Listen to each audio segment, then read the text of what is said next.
You want to see these white box? You want to see these white boxes?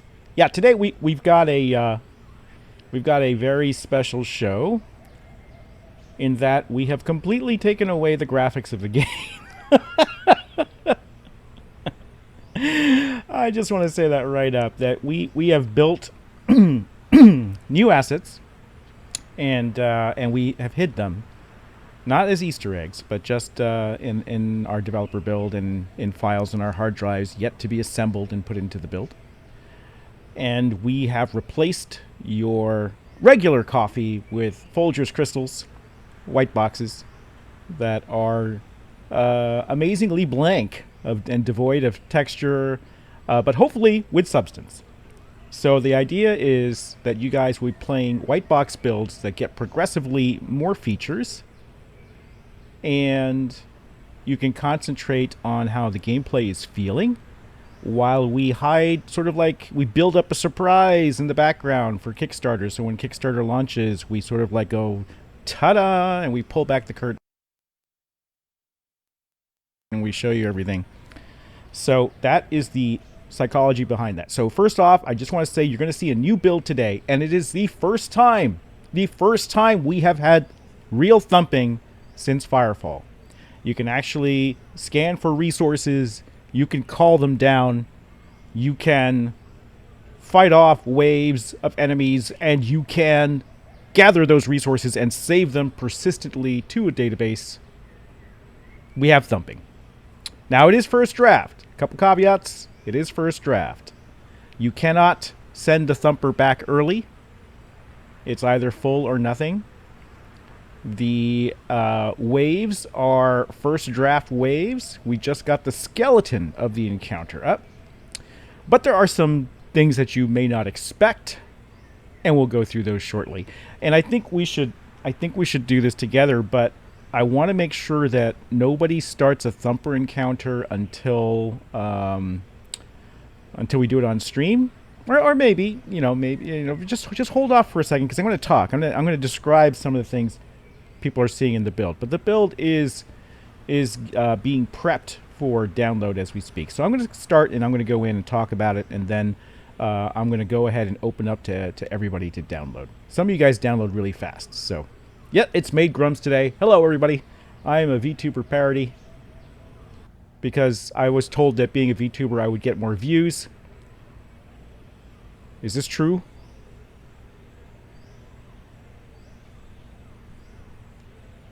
You can't watch the stream because it's locked at 1080p. I'm sorry about that. You need to watch it at a lower res. Something I can look into for next time. All right, so I think without further ado, we should just jump in here. I should start explaining stuff. I got a lot of explaining to do, Lucy. All right. Let me get rid of... I'm sorry, Discord. You got to go away there for a second. And stick around. We will have raffles. We have some raffles coming up thanks to GigaBear is the sponsor of today's stream. He is sponsoring newcomer packs that you guys can get today. So we'll be raffling those off. Thank you, Giga, for your generosity. And everyone thank Giga. That was just really generous of him. We have such great community members. I mean, Giga is just Giga Chad right now. That should be my name, right? Yep.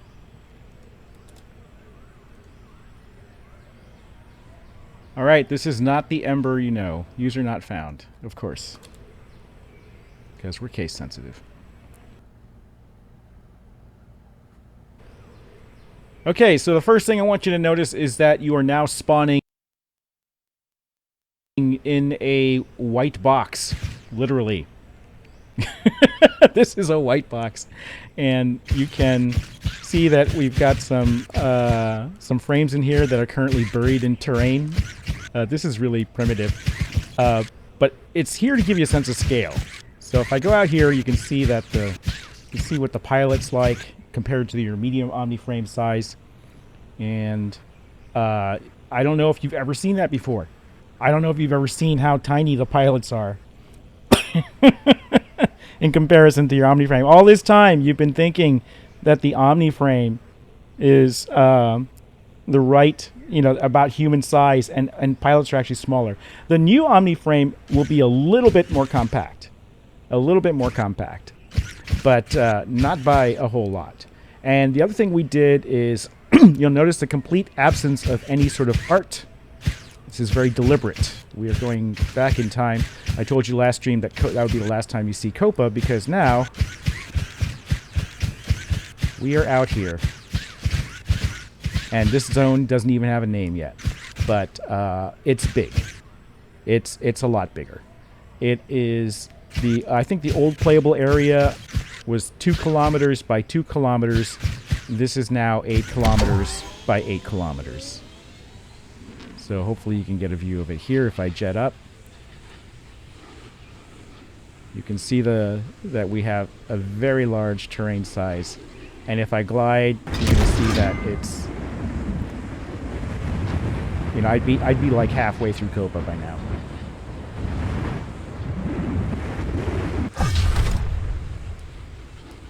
Okay, and I've totally lost track of the base. This is not good. So why are we doing this? We are playing with scale. We wanted to try... This is the largest map size we can do without doing a... what's called world composition, where you split up the world into chunks, and we have to write special server code to handle that past a certain size. And so this is what you can expect to be the largest map size. So this is like the size of a PlanetSide 2 map right now. Oh, there's our base. Well, the 8 by so this is 8,000 by 8,000. It's technically not the largest world you can create in Unreal Engine, right? The primarily limiting factor of it is the floating point precision. With the decimal numbers that we use or that you use to store position, the bigger the number is, the less of a precision it has. That's sort of the fundamental nature of how floating point numbers are expressed in Unreal Engine, right? So when you get to, I don't know, 1 billion or something, suddenly you realize you can't really add half a number or quarter of a point anymore. It just auto rounds up to a whole number. We had this in WoW, point, right? Harry, you get something that's called a numerical precision errors, right? Where you take really big numbers, and if you divide them or do anything with them, or if you, God forbid, try to multiply them, stuff just breaks and doesn't work, and things like characters start shaking. Yeah, the reason they're shaking is because of the fundamental... It's not that the outcome, the result of the calculation is wrong somehow. It's just imprecise. So you see stuttering and jumping around. But the thing is, you don't run into that at this level still, right? So if you go all the way to the edge, the animations work fine. The thing that you would be looking for is, for example, your arms animating in a much more sort of stuttery way, right? But that's not happening. Even this in 8K by 8K. So this is 8. So the units in Unreal Engine, right? If you move to the left by 1 point, you're moving by 1 centimeter. That's 1 centimeter is sort of it's the equivalent, real life equivalent of 1 unit in the game. So 8 kilometers would be 80,000. Is it 80,000 or 800,000? My math is off. I can't do quick computations. Anyway, when you're standing at the edge of the world, if you're standing at the edge of the world, you should be at coordinate of 40,000 because it's half one way, half the other. Minus 40,000 to plus 40,000 or 400,000. It's one or the other. And in terms of like the precisions, you're still fine. Yeah, I think you can go up to 21 kilometers is something that I heard before you start running into those issues. Yeah, it's about 22 kilometers. Yeah. Yeah, the problem is that you run into other issues with the world is so large that, for example, when I had the map loaded in editor, the editor was taking up 22 gigabytes. So it starts getting impractical to actually develop. Yep, and we had this issue on WoW. WoW is a seamless world. It's a little different. And when we got to the edges of the world during our internal development, characters would literally vibrate. They'd start shaking back and forth in their animations. So we had to like do some stuff where we like did some tricky math stuff and got it to actually work. So to go any larger than this, which we're not saying we're doing, but you know, we just want to test the size of this. We would have to basically rewrite the server code in a way that Unreal doesn't provide currently. Now, why are we doing big maps? Because this is a game about kaiju and armies invading, and we wanted to at least get a planet-side map in here to see what that felt like. Up to now, we've been playing on a postage stamp. And we didn't want to invest a lot into artifying this terrain because we're still going to be experimenting with things like base sizes. You know that their base building is a big part of Em8er, and we need to put bases down here, and we need to figure out how big they're going to be. And this hangar is not a base building. It's too small to be a base building. We're talking about RTS-style buildings. So imagine a hangar that launches Omni frames, you know, in a war, and it was RTS size. It would easily be probably about 6 times this size. And then imagine that you have to have like walls, anti-kaiju walls, right? Like what would those look like? Or Attack on Titan style walls. And so we have to make sure we have enough space to lay it out. The other thing, what we've done is flatten the terrain a lot. There's a lot of plateaus. I mean, this looks like one flat world, but it's not. Like if I run up to the edge here, which takes a while, you'll see that, you know, it dips down quite a bit over here. So this is what we're playing with internally, and what you guys get to play with as we build it out. So you can see it's not totally flat, but it is split into these plateau-like structures that you can see extending off here into the distance. Now, if you want to know scale, a quick way to do this is I have left the landscape untextured. Each of these squares is 1 meter by 1 meter. So you can sort of pace it out. You can sort of count it out. And one thing is I want you guys to try is to actually sprint from one end of the world to the other, and let me know how long that takes you. And then glide from one end of the world to the other, if you can. Remember the Firefall's longest gliding achievement? I'd like to know if people can actually glide all the way to the end without using overthrust. Okay, without overthrust, I want to see how far you get. And then try it with overthrust, and let me know in the forums. We always have a feedback link in our forums for each build that we do. But without further ado, before I go into this, you know, we have a new encounter to show you. So why don't we go ahead and show you how that works. So when you get into this, someone asked if there's a height difference. Salty Bleach asked, is there a verticality? There is a limit, so it's about 1 kilometer from 0. So you can get up to the top of this mountain, but there is a glass ceiling up there. Okay.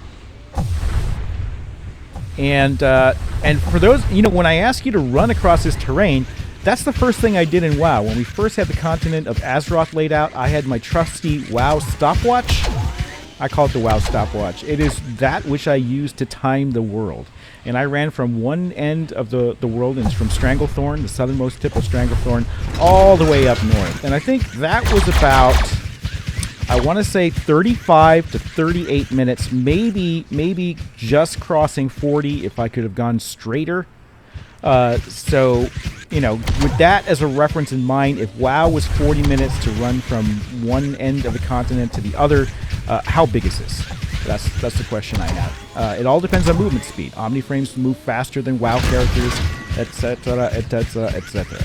All right, so I don't want to do something alone, and we want to see if it breaks. So, Em, why don't you let everybody in? Let's make the download live for everybody, and you can get downloading and have the whole community join us in here. And we can give this a shot, and I'll explain what we're doing with the encounter. Okay, I'm giving the signal now. I'm saying, Miss Amelia, please make it so. Make it live. It's probably going to take a while to download because the size have increased, right? Since the map is, this is another thing that's potentially going to be issue.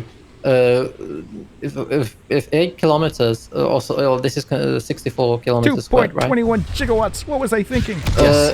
You get 500 megabytes on top of it, and this is like very simple, like height map. Technically, it doesn't matter. The most, the biggest space, or the how do you call it, hard drive cost to all of this is the navigation map, right? So it takes a while to generate. This is roughly like 500,000 nodes or something like that. Dude, I just saw And- someone afterburn. That was cool.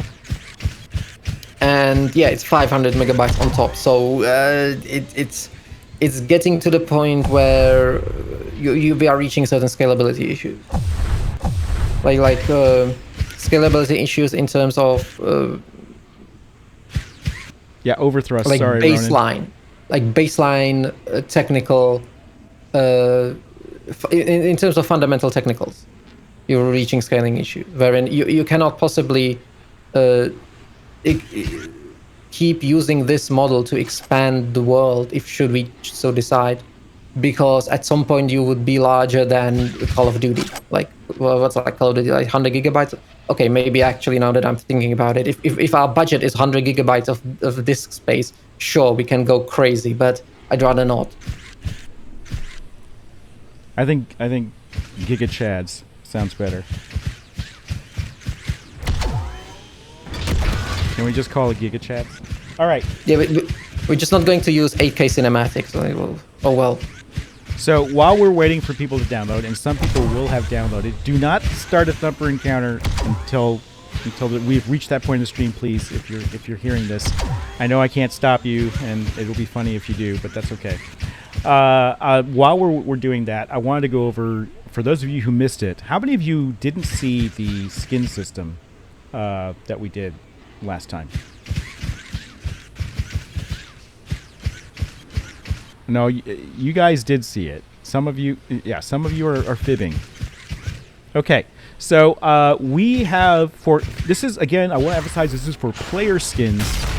We announced in our last stream, in our VOD, we showed you what the different grades of skins are. And so I'm going to go through that again here while we're downloading. So I'm going to post some pictures to Discord here, which you can see. And for original backers, M3 backers, this was your original Founders G Suit. This is the version 1, what we call the V1 G Suit. And we redid it. If you were first claimer above, you were entitled to this suit.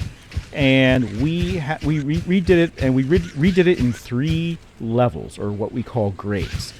So player skins, now mechs and weapons are different. I want to point that out. Mechs and weapons, we've yet to design out the system. But for player skins, we have a core. And you can see that this is the new V1 G suit that has been remodeled.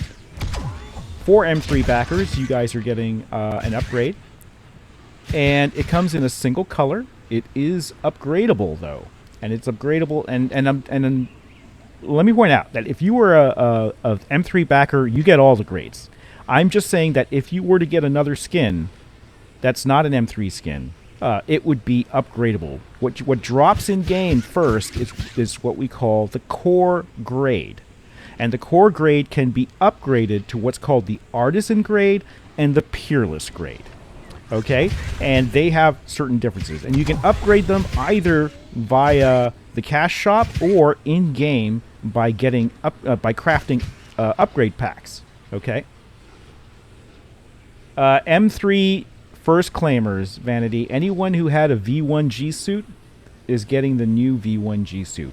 And for M3, it was first claimers or above that got the V1 G suit. And if you're not a first claimer, but you are an M3 backer or a dollar backer, you can still upgrade to that pack. So that's still possible to unlock the core grade skin.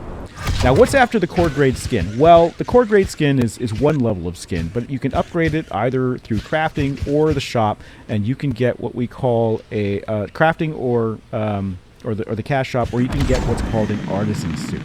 So the artisan grade suit is basically a little more detail and more tinting options, and you can tint zones, so you're able to dye the suit in different areas, and it has more sort of texture zones assigned to it, and the materials are a little more detailed. And so you basically have all these dyes available, and certain colors might be, things that you have to go craft or something like that. We definitely want the idea of progression in these suits. Or you can go to the cash shop and just buy the artisan grade outright. And then we have what's called the peerless grade. And the Peerless grade lets you have not just tintable areas, but patterns and material changes. So you can really sort of like vary it up. And it comes with like mesh variants for things like the shoulder pads, right? And it comes with mesh variants for things like the boots. And it comes with belt variants for the G-suit. And you can sort of mix and match these to come up with a bunch of different combinations. So there's just an example. Different materials, different accessories. This is the Peerless grade. All right. So M3 backers, first claim or above, you have Peerless. Okay? I know that these examples say these suits are upgradable. Normally in-game, they would be, because they only drop as a core, right? So they drop as a core, and then you have to sort of unlock the additional looks, or you can purchase them outright, because that is our business model. Our business model is selling cosmetics. So we are capitalists. I want to make that clear. Our objective is to make money, to keep the game going, to develop it. No politics. So that is no apologies for that. And the strategy we chose was to not sell power, not sell loot boxes, but to sell you cosmetics outright or let you earn them in the game. But earning in the game obviously can be a little tougher. And they also have what's called rarities. Okay, so I'm going to talk about that. I'm going to post up a little chart here. So we have rarities. We have common, which are always available in-game or in the store. You can grind for them at any time. Then there are uncommon player skins, which are about 6 times per year, either in-store on average or in the world. And then there are rare, which is 4 times per year, epic, which is twice per year, and legendary, which is only once per year on average in the store or in world. And then there is unique. The M3 version 1 G suit, this guy over here, is what we call unique. Means it was only available to M3 backers. Newcomers get the version 2 G suit, which is a different style G suit, and you can see the concept drawing for it that we posted on the packs. And it too will have different grades, and we're gonna figure out what grades go to which packs. But if you're Chroma, once you hit Chroma, you're Peerless. We're not sure how the other ones break down yet. All right, so. And we are testing this. So these 3 things, if you were to get them at Cash Shop, it's like, I think it starts at like $9.95 for the core, and then I think it's $19.95 for the artisan dye any of these zones that you want. And then the Peerless with the mesh upgrades, often coming with mesh or sometimes mounts, is $34.95, and they are upgradable as well. Sekip asks, I have a question. Can all skins be unlocked through grinding regardless of how long it takes, or all of them Cash Shop only? No, you can grind for them. The grind is not trivial, though. I mean, for the core drop, probably not too bad. But to get the other upgrades, you know, because we do want to incentivize you to purchase cosmetics. That's the only way we can survive, right? So that is that can be. But once you have the core, you can unlock them at any time. But remember, you can't grind for them all the time. If something is like a legendary skin, then it's only going to be once a year that you can grind for that. And it'll be a limited window. Sort of like how season passes, you want to unlock a skin. That's what we're doing. And so to give you an idea, we have made available for a short time a legendary skin called Freya and Renga. This is a skin that comes with goggle variants at the Peerless level and mount. It comes with a mount. And I'm uploading it now.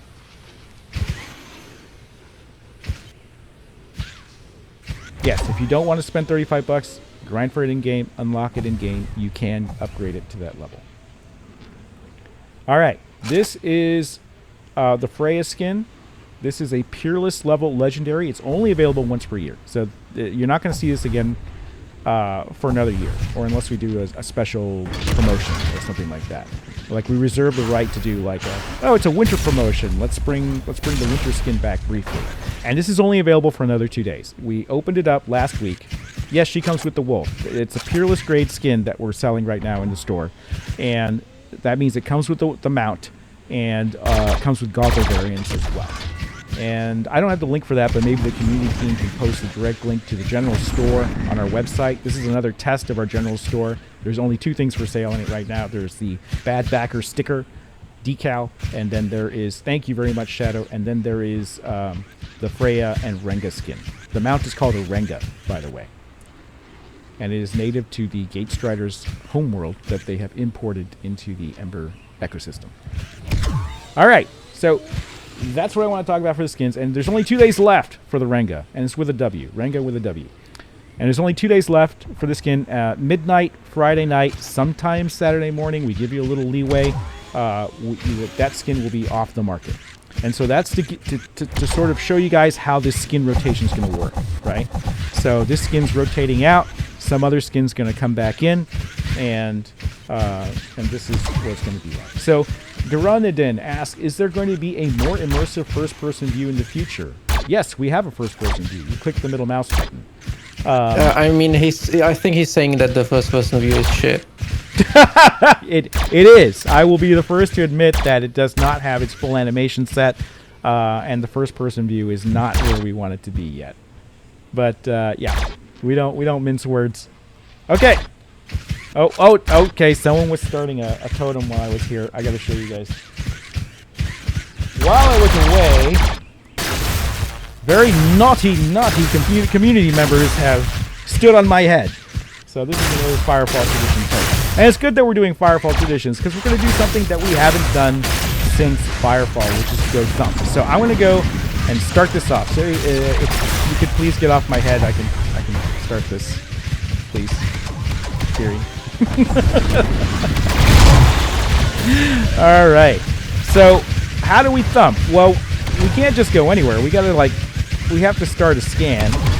So if I push the C key, I bring down the call down menu, and then I can select scan, or I can press S, and this will give me basically a radar-like ping, which will eventually ping back some resources. And we have some Roninium over here, 100 meters away or so. Let's go check that out. All right, this one's maybe a little too close to the edge. There are some caveats to this encounter, and I promised Nazul, who scripted this, who also worked on the original Firefall encounters, by the way. And there we go. This is a better spot for Christite. Not with a Y, but a C-H-R-I. This is very appropriate. We're going to mine for Christite with a thumper. How appropriate is that? So, again, I push C, and I push T, and I'm going to call down the thumper right here. Oh, someone else is thumping already. Okay, who's thumping? Who called down the thumper? Now read the whirlwind. All right. Okay. Let me scan again.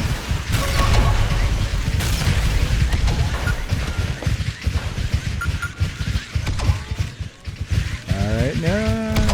Someone else has a thumper nearby. Okay, there's more Christite over here. Maybe this will work. Another thumper is nearby. I swear we tested this build, folks. Well, you know, only with limited participation count. All right, let's try this again. Scan.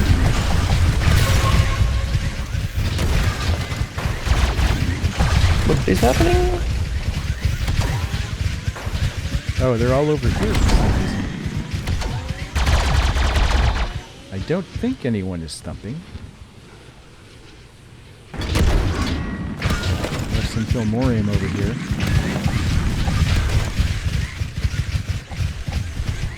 Uh-oh, are we bugged?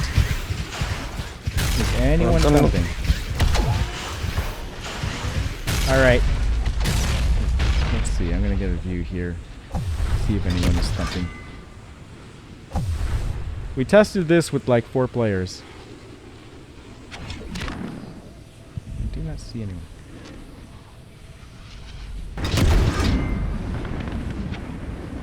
Oh, that camera shake too much.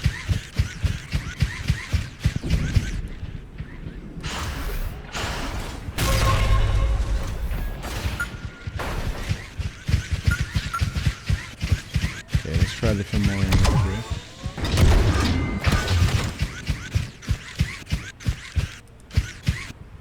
If this doesn't work, I'll bounce the servers and Yeah. All right. Okay. Oh, someone is Oh. stumping. Is this 25,000 units? Because I think the condition is supposed to be 25,000 units. This seems less than that. I mean, more than that. Okay, so someone's called down the thumper here. Thank you very much. And the first thing you'll notice is that we have debris from the Sihu planet appearing. Yes, these are boxes. I told you it's all going to be boxes. And what starts happening here is we have some Sihu that are making their way down. And they also don't have textures because they have new models and animations, which we're not showing you yet. They do have some new behaviors here. They will duck. You know, I talked a lot about ducking last time. And then we have these things. What are these? These are what we call Em8ers. They're little swarms of units that appear out of these portals. And they come in swarm players. And this is only balanced for 4 players right now, so you're going to see just a massacre here. So everyone, if you could shoot a little less so we can see actually what's happening here. But we have to protect the thumper.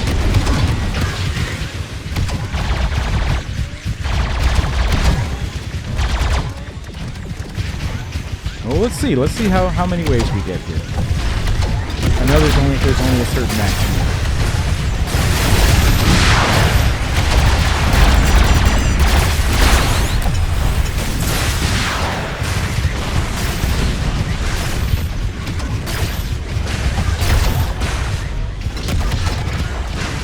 So you're going to see later on that the Sihu will actually take advantage of these rocks and debris for cover.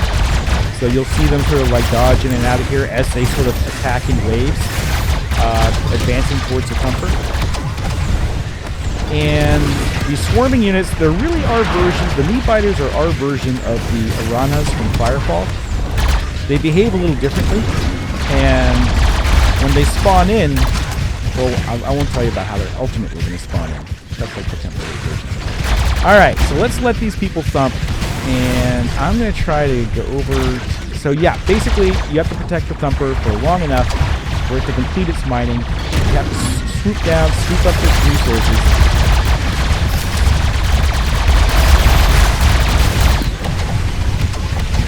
And you're going to find out that plasma works really well against the swarmers.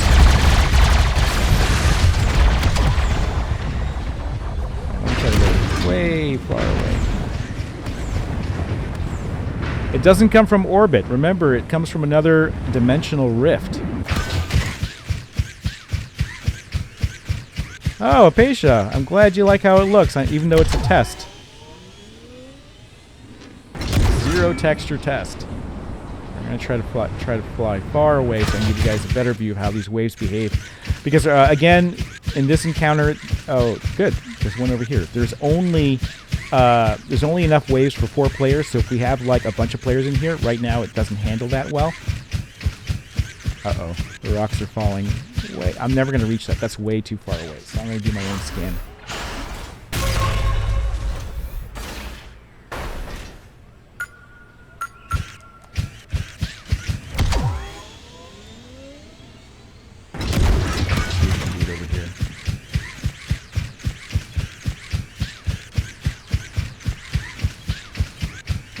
Yep, and any eligible backer can jump in here and try this.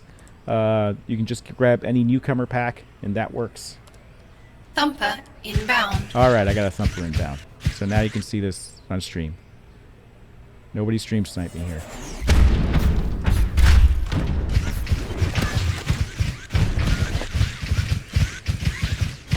Okay, we got Ben, we got Xeon Smith. That's enough. That's enough people. All right, don't stand under the rocks. Something very unpleasant happens if you stand under the rocks.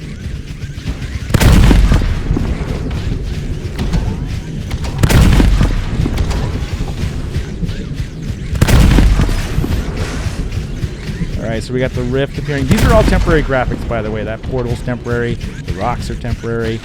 All this stuff is what we call white box design. Okay, I can hear them spawning in. So the thumper's going to mine and do its thing. Remember, you got to pick these up. You got to pick them up, and they disappear after a while, so you want to be careful. Okay, we got a portal over here. Oh, here comes some seaweed.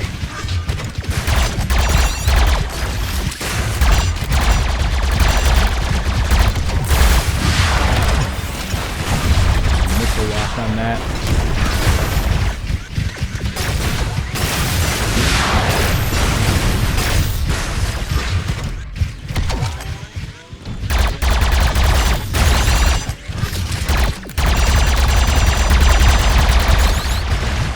So the waves start out pretty light, but they're supposed to get heavier and heavier.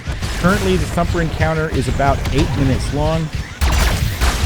Okay, this guy's just cruising, and they will blow up your thumper, so be careful. If they blow up your thumper,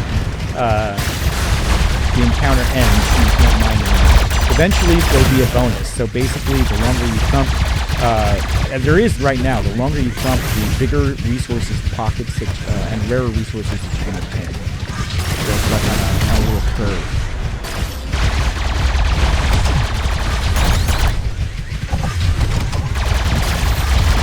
Protect the thumper!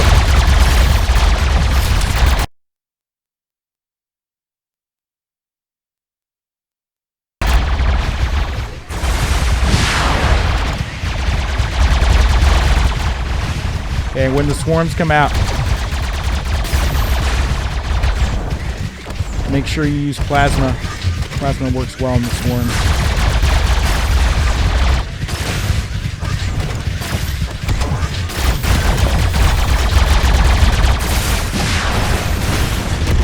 You can stagger these guys, so, you know, the missiles pretty much stagger them, and then you can take them out.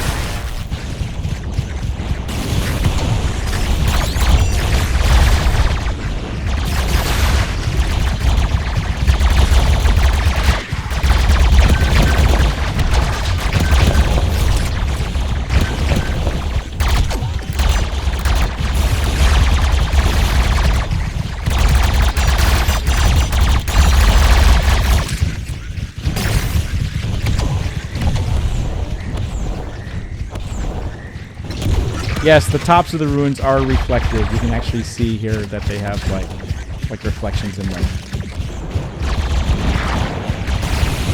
So firefall encounters are about 4 minutes. We actually timed it, and thumping and firefall is 4 minutes. This is currently set for 8, and some people are saying already that it feels a little bit long.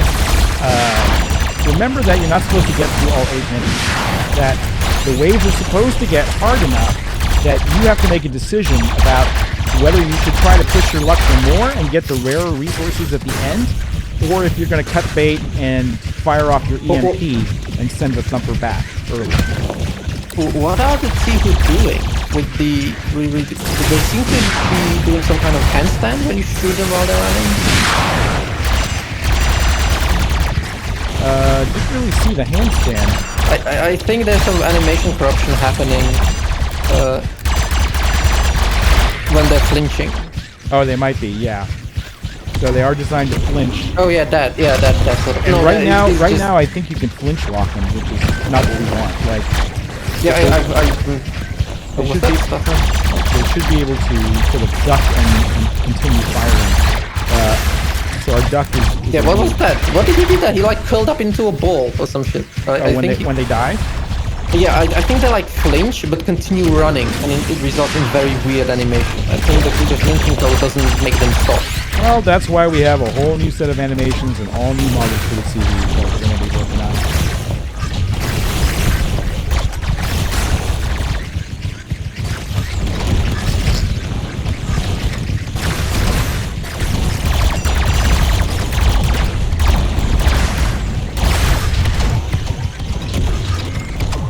Lots to do, but this is the first draft.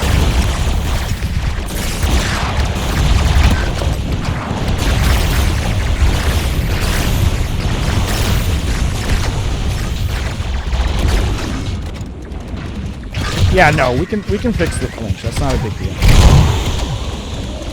Oh, that's some stuttering during gliding. Is the server being overloaded?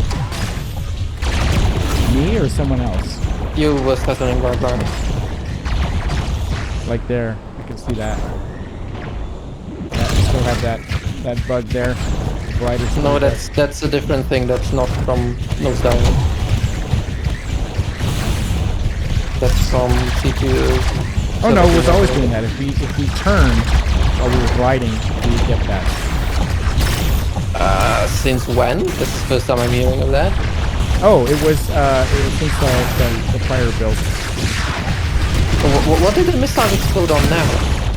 Did they explode on the participation? Well, you were up high and the missiles exploded as you wanted them. I think they collide with this whirlpool that. I didn't see that, but if you saw it, I mean, you can see things I can't see because I'm focusing on this or that on the level. One thing I want to do with these swarmers is have them move in flocks, so have flocking behavior, where basically they'll move more as en masse as a unit, and that way they're much more susceptible to, say, AoE traps. They're meant to be the popcorn of the encounter, but what they're going to do eventually is they're actually going to leap up onto your thumper, and if you don't take care of it, it's going to slow your thumper down. Right now they just run up and sort of like flash their hitboxes and fight the thumper and do some damage to it. But ultimately they're going to land on the thumper, and the thumper's going to start slowing down, and you have to basically shoot them off the thumper.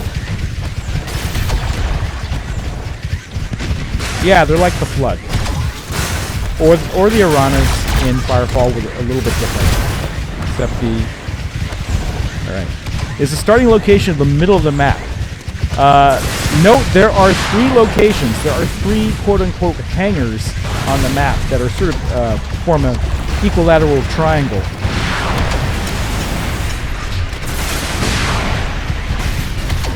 There's no damage meter on the thumper yet. Yep, that's definitely something that needs to be added. Again, this is the very first draft of the encounter.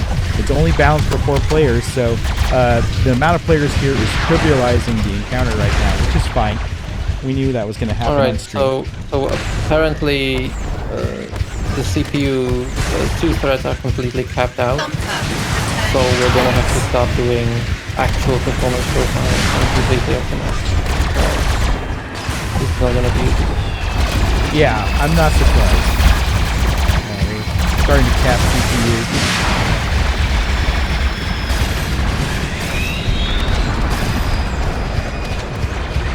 Alright, and after the encounter ends, all the debris get cleaned up. So if you notice the difference in graphics, it's because we took it all away. And we also were using stock. Well, did we realistically, lighting. I mean, what's the graphic that we took away? We took away the terrain, that's it. I mean, it's a different terrain. No graphics were really taken away. It's just no new terrain, no graphics. We have graphics that we're prepping. That are going in there. Well, yeah. But yeah, I mean, we definitely took away the terrain. We took away any sort of grass, any sort of trees, any sort of anything like that. We took away the lighting. We took away the sky. I took away the textures on the Tihu. We're going to be taking away the textures on the Omni frame. I forgot about that. There is actually quite a bit missing here. I mean, if you compare Copa to here, it's like literally night and day. Literally night and day.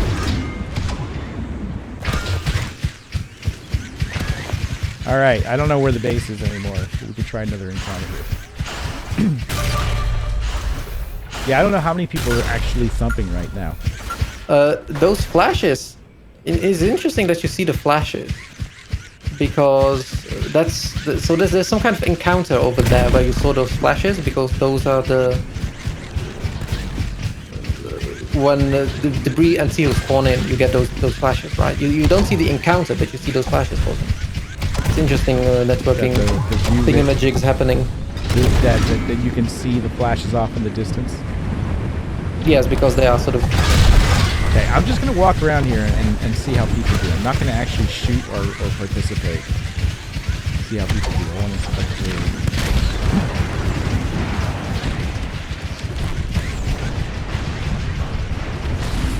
Yeah, the Seahus start far out, so it's possible to sort of like really sort of like get to them before they get to your thumper. But over time, the idea is that these waves would spawn closer and closer to the thumper, and so they'd be harder to deal with, and more waves as well. I'll be the resource picker-upper. That'll be my role. I won't attack anything. There goes the new fighter. Yeah, they don't. For some reason, they shoot off in the distance like that too. Sometimes. They're supposed to be attacking the thumper or you, one or the other. It's probably going to 0 coordinate. I will say that in test, if you do this with 3 or 4 players, it's a lot of fun. Right now, if you have like a huge mass of players, it's obviously not balanced for that. But this only happens on stream. After stream, there'll be fewer people. So when you try this out, there's going to be fewer people, or you're by yourself, and you can judge the encounter then. But right now, it doesn't. We have no scaling, and that's okay. That's not what we're trying to do here. We're just trying to rough out the encounter. I'll take some questions in the chat. Rachel asked, since we are supposed to beat the Tihu back in the final game and gradually conquer North Train and defend it, will it be possible for us to be pushed back to our starting bases and actually lose? Or will the starting areas be unassailable? You can actually lose. The only place that you can't lose is home, which is the space station in orbit up there. That's the only thing you can't do.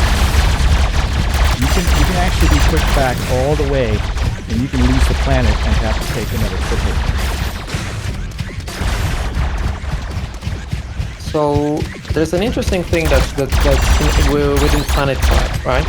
When you're playing it over a longer period of time, you sort of get to learn the terrain, you sort of learn its quirks and you know, engagement vectors and stuff like that.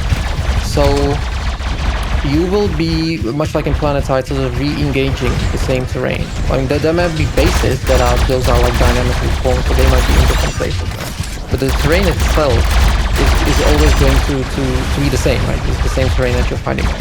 And it will be, what's happening with the book? It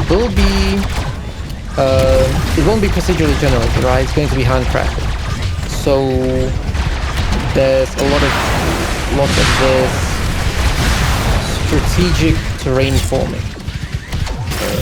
So to give it a certain character. What was the question, Harry? There wasn't a question. I was trying to be clever. Oh, yeah, you can learn the terrain, but remember that there's the land gets terraformed in stages, right? So if you reach a certain point, you've allocated enough resources, everyone will be asked to vacate while the next stage of terraforming takes place, and the map changes a little bit. Maybe not the actual terrain, but like the trees and rocks on it, and the textures and things like that, and the environmental conditions will change too. So, you know, and then you can lose that. So if the Tihu start winning, the terraforming can revert, and then so you sort of have somewhat changing conditions, I would say. And it's a little more than just weather. It's going to be like actual, you know, I mean, there could be trees where there were none before. I'm sure that's still sort of part of it. It's just you're swapping between the swatches. Yes, so you could learn those, and everyone's gonna each biome's gonna play a little differently because of that.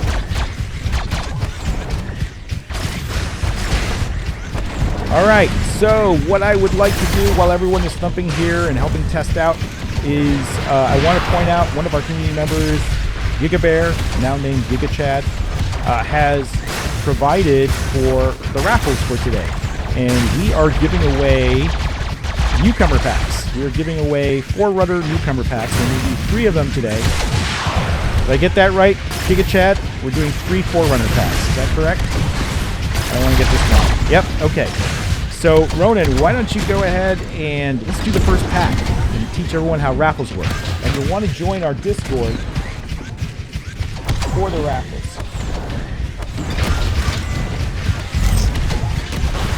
So if you want a chance to win a pack and to jump into our lovely white box test build, now is the time. Yeah, that's right. We're about to do some raffles. We're going to do we're going to be calling the Giga Packs. We're going to be raffling out some Giga Packs. We're starting with some Forerunners. But before we do it, we're going to make sure everybody knows how it works. So let's run that down real quick if we can.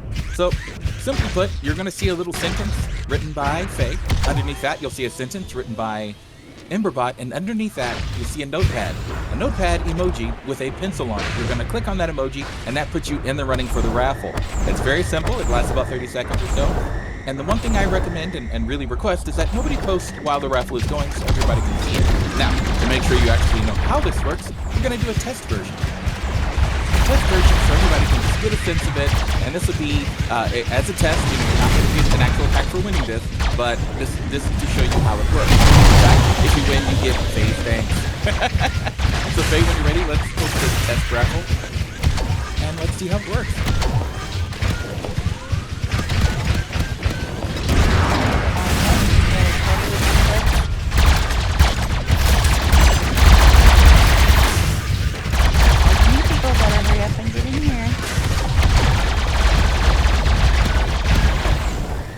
Everyone, please join us in Discord for the Giga Raffle.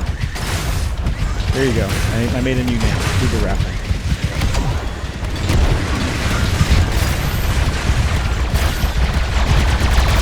All right, on your marks. Get set.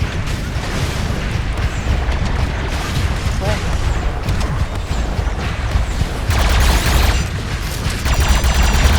Just hold on until the raffle is over. Don't click on anything.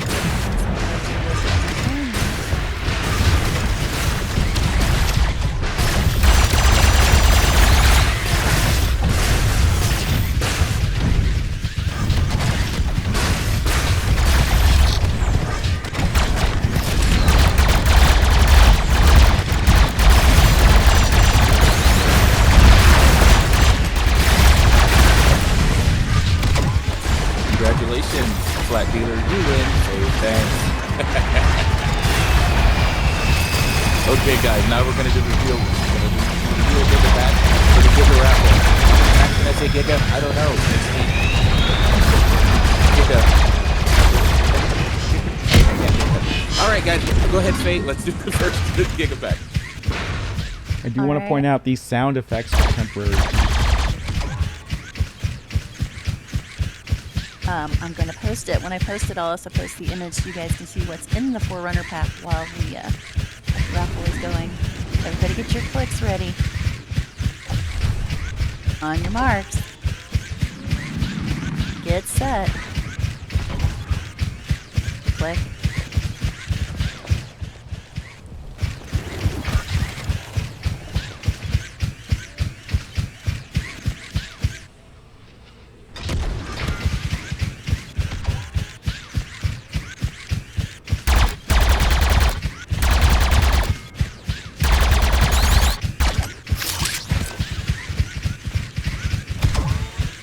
Alright, I'm going to pause here and not thump so that we can get some people into Discord for the raffle, which is going on right now. And the winner is...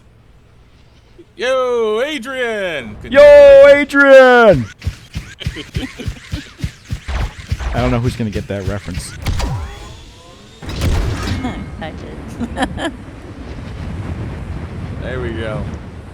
Now, Adrian, what you're going to want to do is send me a private message right away. I'm running to send me a message and say, hey, I want a Giga Pack, and give me your Ember ID that you use on myember.com.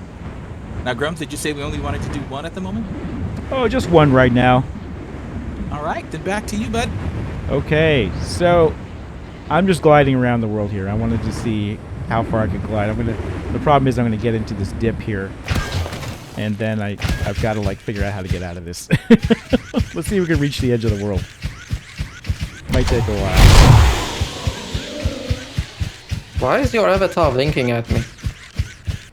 Oh, because I'm looking down at chat, and when I look down, it does that. But it also means my avatar likes you, Harry. Alright, don't. Yeah, go away. Let's see. Some pretty noisy terrain So here. this terrain is noisy. This is not indicative of the final product at all. This is going to be smooth, right? This is just well, Mark has created the terrain, so he knows why it is happening. But yeah, the smoothness is, I mean, the roughness and yeah, it's not intended. Yeah, this is a fractal noise that's on the terrain. This isn't going to be there in the final. All of this is temporary, quite deliberately so. Quite deliberately so. But we are going to use this for scaling experiments. Let's see if I can get up here. Oh, what's happening here? Someone called down a thumper at the edge of the world when units. Oh no, it's not the edge of the world. Just on this. Wow, you think you reached the end of the world, but you really haven't. Okay, there's another base here. I wonder how the thumper. Is the thumper actually doing stuff in here, or is he's like really limited sphere of where he can actually walk? I don't know. Let's take a look. We don't know how well this encounter works on slopes. Ooh, yeah. It's the participation barrier is. I mean oh, okay. Yeah, he's not. He's mining in a pretty tight area here, but he is mining. Yeah, he's walking around. That's Sort of like Jack Sparrow, but you have heard of him. Yeah, he It's undoubtedly the worst thumping I've ever seen. I'm trying to explain stuff. Go You just stop doing your pop reference fucking hour. Sorry. He can't really go up cliffs. I mean, go up steep terrain much at all, right? I'm fairly sure this slope that you're above currently, he can't walk up that. So he's really only confined to that little small plateau. So yeah. Yeah, and the Tsihu aren't going to be able to pass either. But what we'll do for the Swarmers is the same thing we did for the Iranas. The way the Swarmers work, and their lore in the model, is that they're climbers. So we're just gonna have them be able to beeline any terrain basically. They can climb vertical surfaces too. And that's the same thing. We did the same thing with the Iranas in Firefall.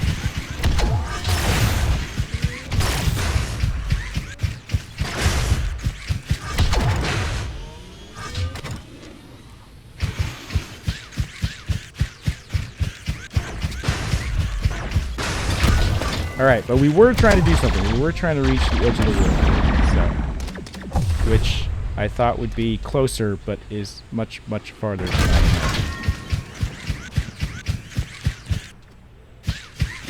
I actually have not walked from one end of the map to the other yet. So for some reason there are certain flat plateau terrains near the edge of the map, and for some reason it refuses to generate navigation mesh on there, so you can't call down anything up there, even though it seems like a sweet area to do fighting things, since it's sort of like the highest point of the map and it's overlooking the whole valley. But yeah, sadly not. Also, there's a kill volume that is not very unfortunately. I mean, I forgot to hook up the handling of it, right? So you sort of just die instantly when you get outside of the bounds of the world. There are invisible walls around the world, maybe, but there's also kill volume beyond that. So if you somehow manage to glitch out of the world, you will probably die and have to restart the game. So if that happens, restart the game. Whoa, Zeke, did you see Zeke's bug? If you hit overthrust 2 and dodge at the same time, you'll be jetted into non-existence.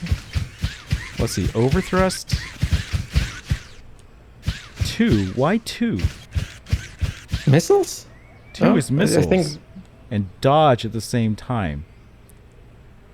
Or does he mean step 1, hit overthrust, step 2, dodge at the same time? I'll try. I mean, get to the end of the world before. It is possible there is some trying to. I mean, some world weird like velocity compounding happening that sort of, you know, you achieve like 1 million speed of 1 million meters per second or something, and you fly off outside of the map. But yeah.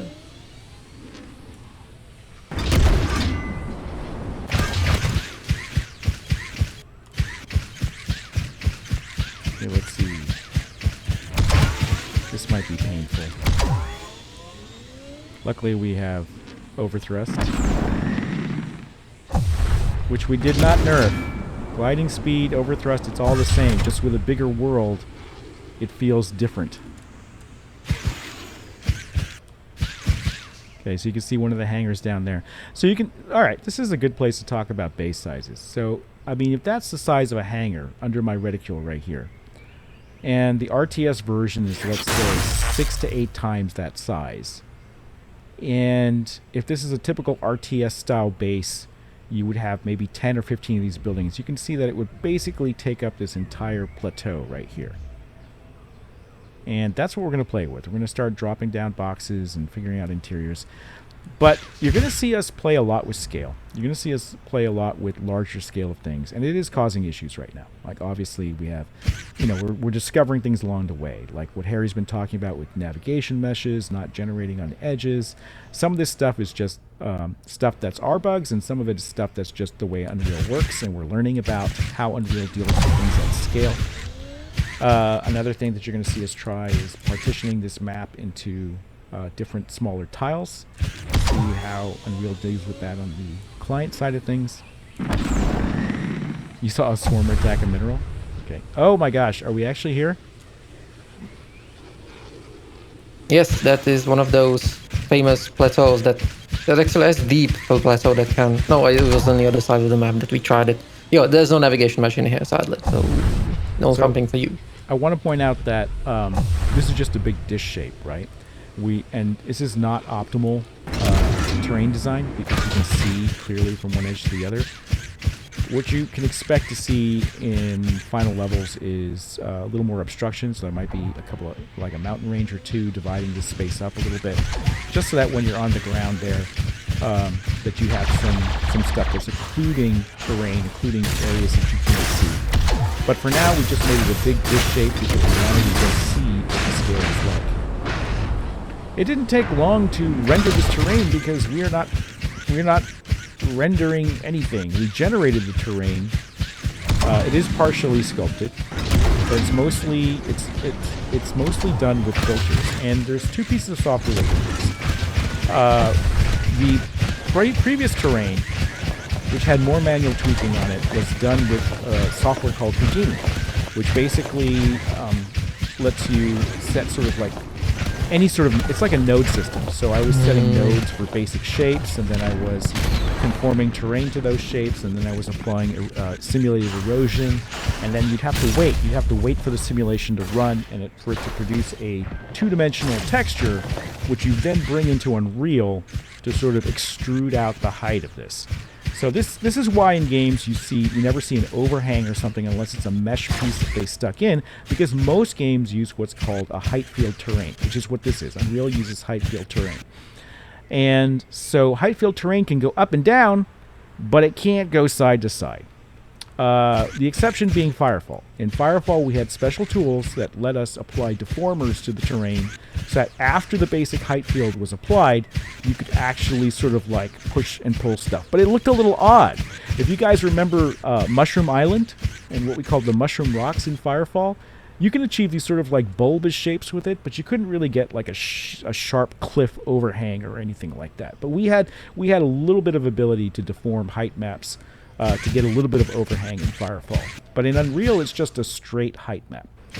And so we didn't generate the terrain, to answer the question. It didn't take long to render because we use another piece of software called World Creator. And World Creator runs on the GPU. So it's actually a lot faster than Houdini when it simulates its stuff like erosion and things like that. But it's also more limited. In World Creator, I can't do what I did with Copo, which is start with primitive shapes and things like this and sort of like build up from there. Here I can apply different filters, I can blend between the filters, I can sort of drag nodal points up and down, but it's not fully programmatic. In Houdini, I could literally script the entire terrain. So we're also experimenting with our workflow on terrain systems and how we're going to do that. And we're going to be doing some pretty interesting experiments with that. But you shouldn't be able to go across the edge of the world here. We did put a sort of like a player bounds here. So let's see if we hit it.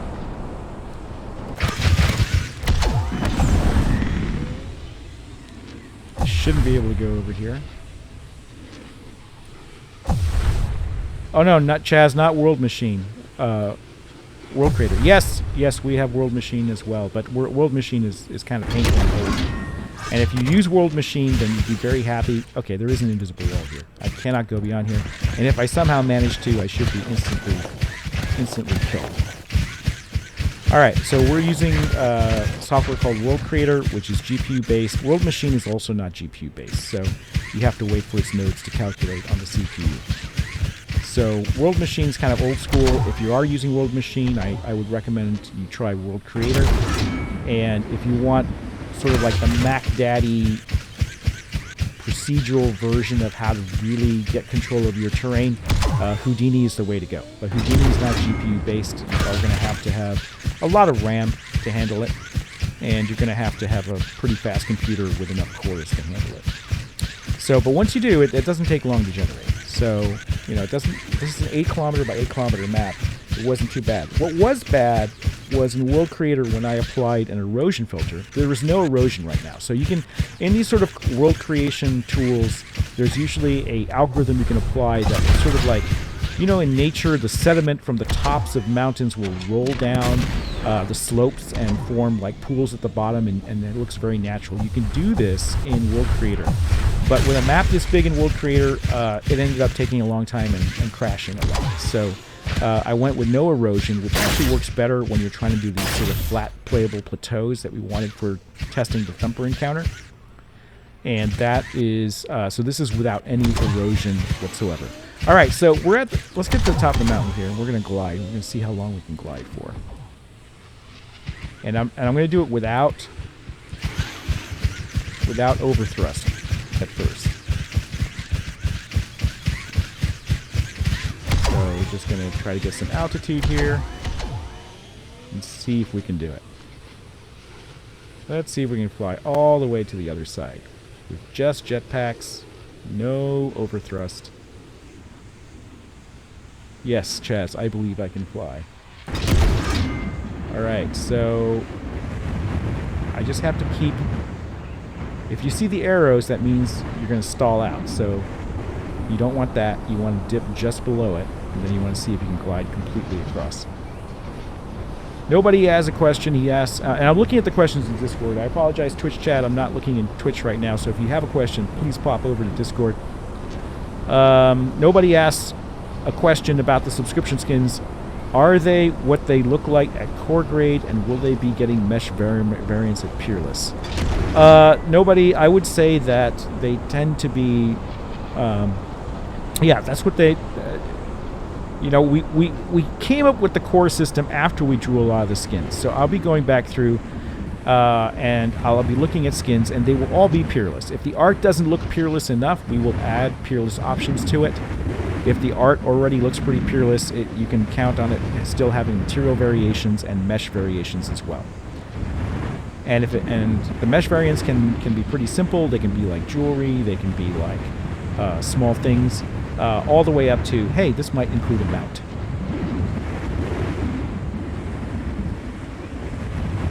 So how do you develop the gameplay loop? Do you start with a concept and flesh it out later, or do you fully get that and develop the game around it?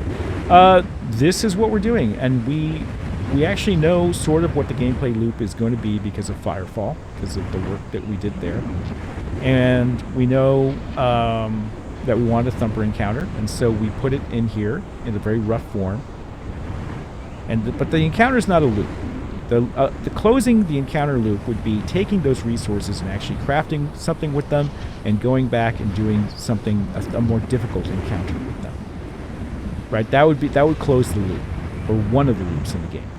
The other loop in the game, of course, is the invasion system, but that ties into the resources because you have to mine for resources to build bases and things like this.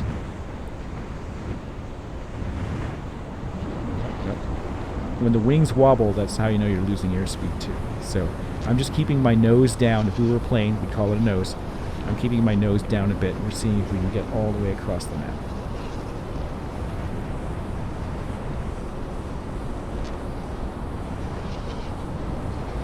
Now I'm seeing here I'm getting pretty far, but I have no idea if I'm going to reach it. Everything's distance is deceptive.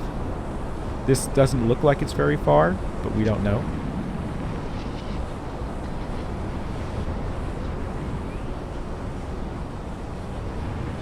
Miss just reported in that it's 12 minutes 34 seconds to run corner to corner. Okay, that's pretty big. Not as big as WoW, but that's pretty big. But in WoW you run slower too.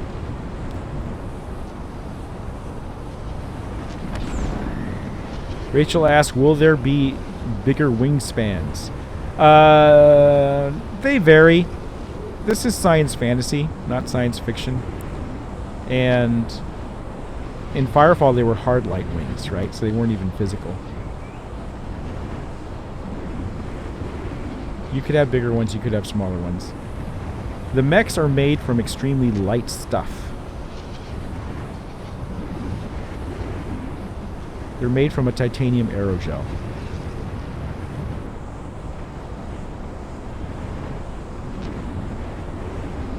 So most of it's actually pretty spongy, and they're mostly protected by shields.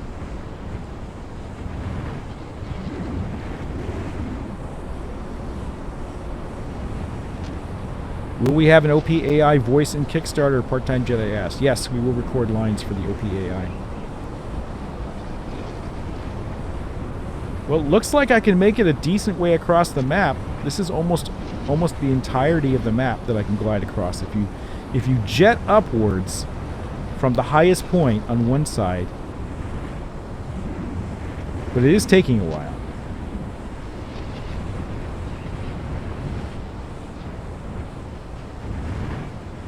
Okay, I don't know what to do here. Where should I go? Over here? Try to avoid this slope. Okay, I would say you can glide across the map currently.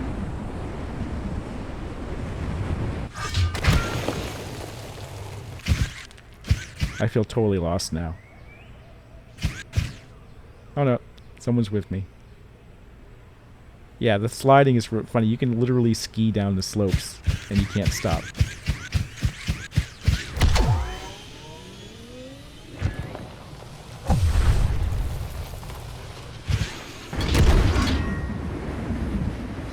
Well, those are mineral names in the game. We will have regular resource names. So it will be like titanium, there will be iron, there will be things like this.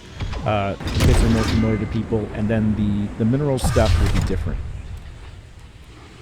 We'll have made up names for the minerals, and then there's certain isotopes. There will be no unobtained there.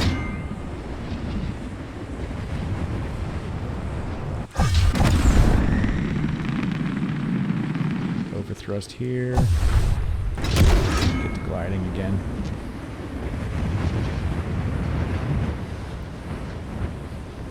Will there be liquids and gases? Remember when we told you to go mine gas in Firefall and people were asking where's the gas? That was me. Because I was pretty sure you couldn't actually mine gas in Firefall.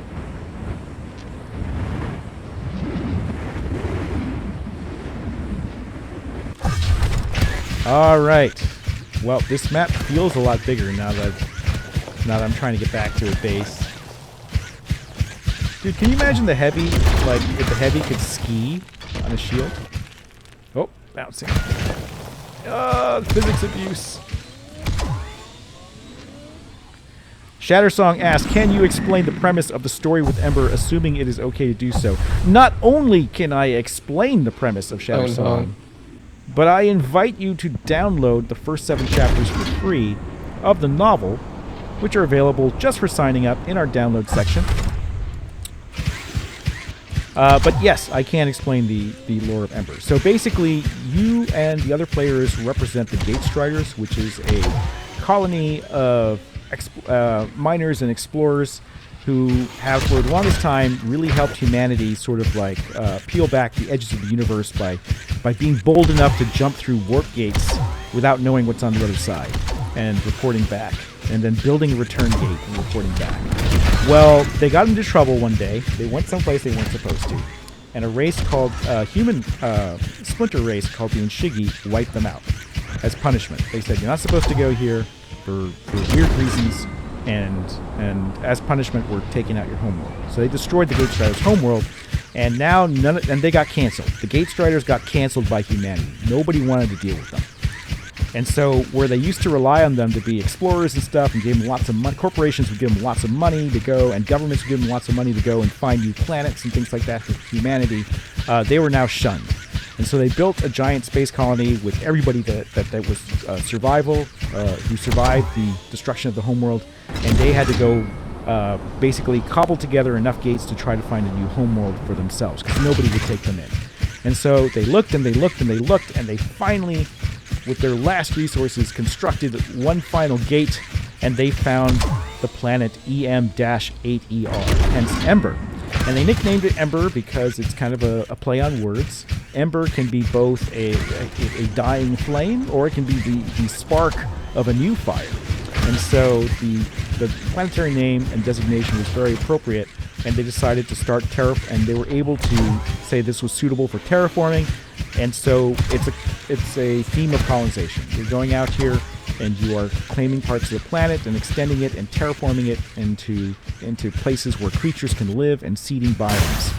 Now what happens is that someone else is also attempting to colonize this planet. A sort of like multidimensional and somewhat time-based, I won't say too much about it, race called the Tihu, which are your opposition. And you end up in a massive war with them. And it's all of you guys. Yeah, no, Shadow, the Inshigi did do destruction. This is known. Oh, I'm sorry if it wasn't clear, but the Inshigi did do it. They did it. And they sent out the warning afterwards. After they destroyed the planet, yeah, they did.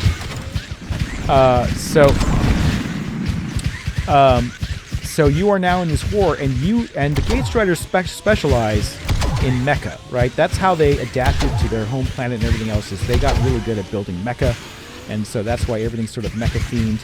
And the Tihu, they had a totally different environment. They grew up on a planet. They evolved on a planet that's dominated by giant monsters called kaiju, right? Which is the Japanese word for literally giant monster.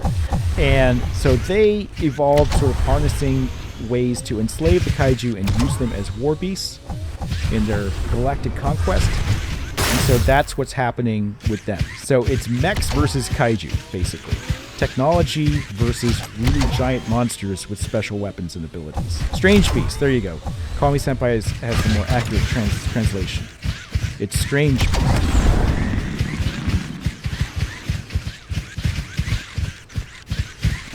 Alright, everybody. Let's do another raffle. Let's do another Giga raffle for a Giga newcomer pack.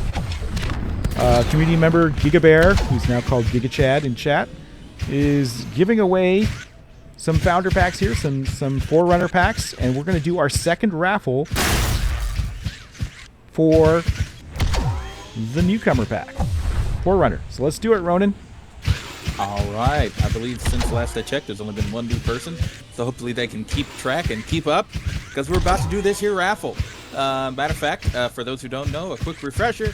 We're going to put a little raffle here, and you're going to see a sentence from Faye underneath that, a sentence from Emberbot, and underneath that there'll be a notepad with a pencil on it emoji. You're going to click on that emoji. It puts you in the running. And that's all you need to know. Faye, when you're ready, go for it. All right, are you guys ready? No, we're not ready. Someone asked for Kitty Maid, so I just put it on. And we have to bask in the glory that is Kitty Maid. That was a surprise made by Dida4OK when we rigged this. Okay, now we can do the raffle. I'm dressed. I'm ready.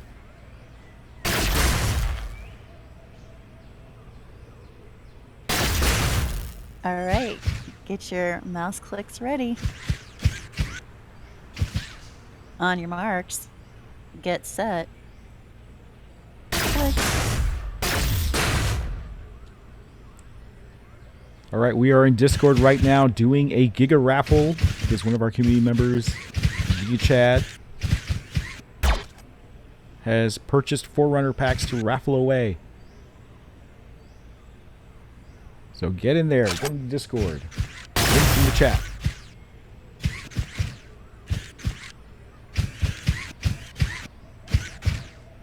See, can I walk? Yep, I can't walk.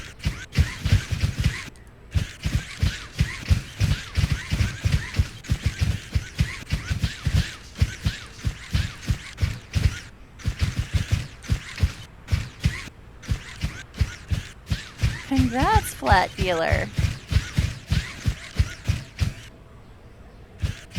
Congratulations! Flat Dealer, you have won a Giga Forerunner pack.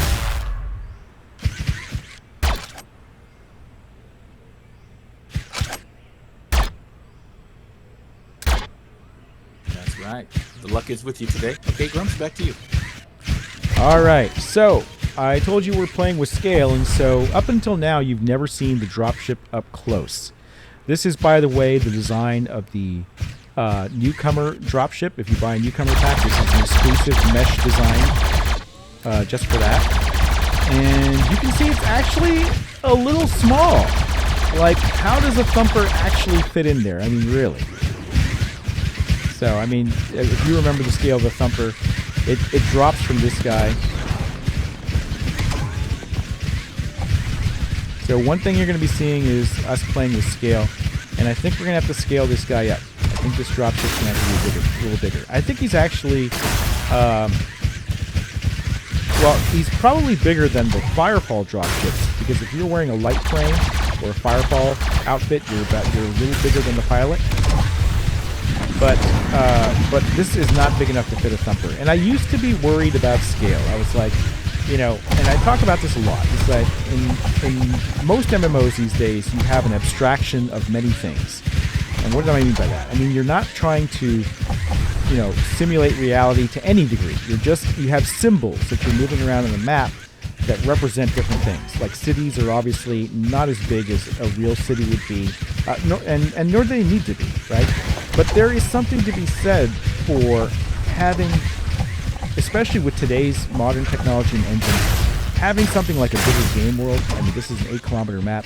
Having something like less symbolism and more physicality to the world. I think we're finally at the point where that is going to be an important intangible. And we did this, starting with WoW, we experimented with this, just by making the world seamless, right? And I'm not saying we're doing that for Em8er or anything, because there's tech limits and budgets we have to obey. But in WoW, we made the world seamless. And that lends a sort of intangible, magical quality to the world that when you play an MMO that isn't seamless anymore, it somehow feels a little different. Now, I will argue that Dungeon Finder and instancing kind of ruined this, right?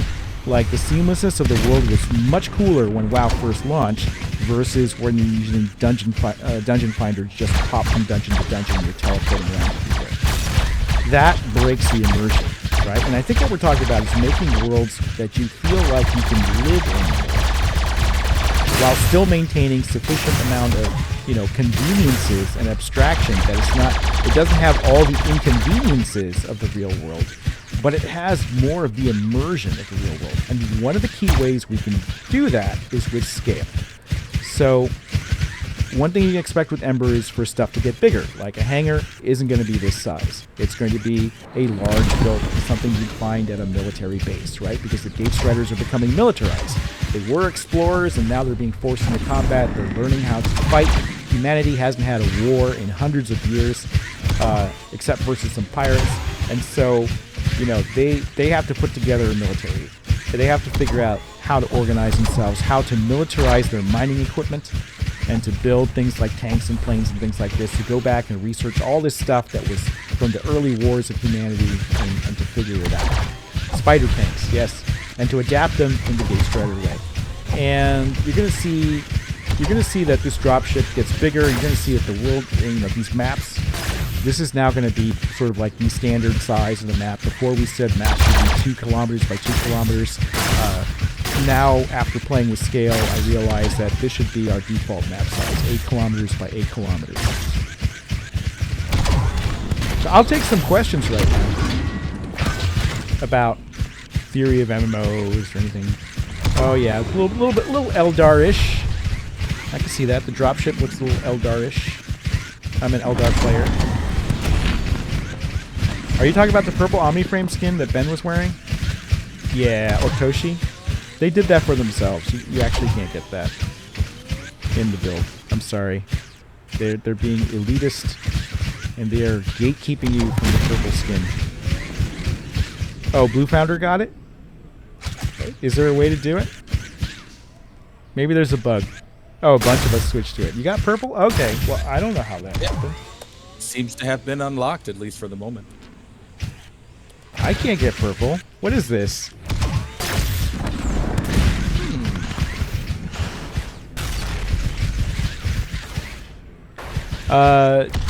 Jairus Soy asked, there are 3 bases. Is it possible to make your own hangar or something there?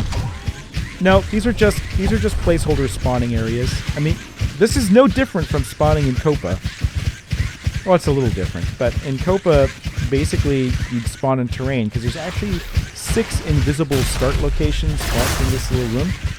And all we did was put a box around it and throw some omni frames down for scale, to sort of let you experience the scale of what the medium frame looks like. But no, you can't actually drop a hangar or anything. I mean, later on, in the full version of the game, you can build entire bases, so you will be able to sort of like res a hangar and start constructing it. And you'll also notice the dropship has a lot of shortcuts, like its collision volume. You see people standing on it right now. It doesn't have a true collision volume because you're never supposed to be able to get this close to it. It was just supposed to be something in the sky, but that's changing too. This will get a real collision box. This will get bigger. Polaris asks, Grums, will you consider going bigger or seamless? I think it's valuable for other reasons. Some games can pull off node map fighting, and they seem to be like the exception rather than rule. Not promising anything, Polaris. There's a lot of tech issues with that, and we're a small team. These are terraforming bubbles. Remember that this planet's not habitable, right? And there's actually going to be like a terraforming energy shield, a wall, so to speak, all along the edges of the map that you go beyond at your own peril, right? If you go beyond it, then your mech's going to start freezing. Systems will start failing and things like this. So there are these pockets of terraforming that are here, and this will be a 8 kilometer by 8 kilometer pocket for the Kickstarter, or terrain like it. So whether or not you can, and then you can travel to other pockets by, and it's a loading screen with your dropship, basically. Sort of like how ship travel works in WoW. That's the current plan. Are we interested in doing more? Yeah, we'll explore it, but I don't want to promise anything. Will the world be empty or already be developed by the Tsihu? Pony Senpai asked. Initially, this is a story of first encounter, right? And it happens somewhat after the book. So the book is first encounter, and this happens after the Gatespreaders get their act together and are able to form military and push back. So I would say that there are places where the Tsihu are stronger, and I've already been starting to think about this in the world, and that they do have a foothold, and you can push on that foothold and reclaim some territory for them.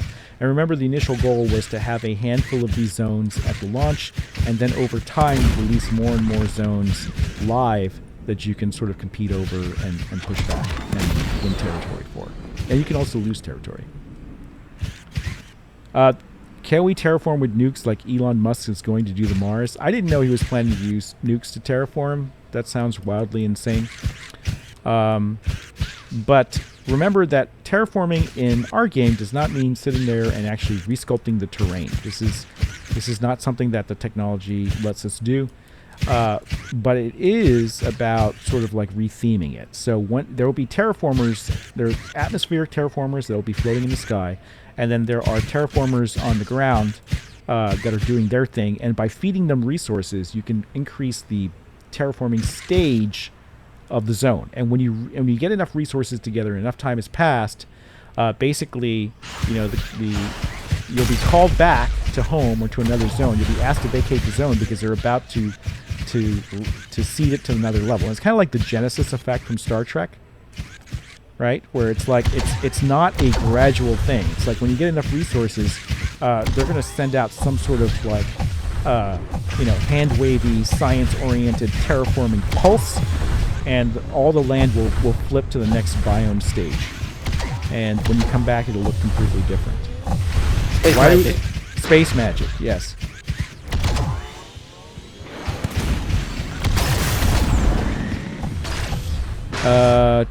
Curious how you guys are going to work rivers or lakes if it's only bubbles or terraforming. Well, if you get to a certain stage, you can't have rivers and lakes and even partial oceans, right? I don't see how having a bubble stops you from doing that. Maybe I don't understand the question. Yay, Scoob, congrats! Scoob, your first thumper encounter. How big are the bubbles? Well, this one's going to be 8 kilometers. right? 8-kilometer diameter. How are the bubbles visualized? You ever play Firefall? You ever see the melding curtain? Something like that. So it's basically not a circle, it's a spline that's all around the map. And it's going to have a sort of force field effect to it.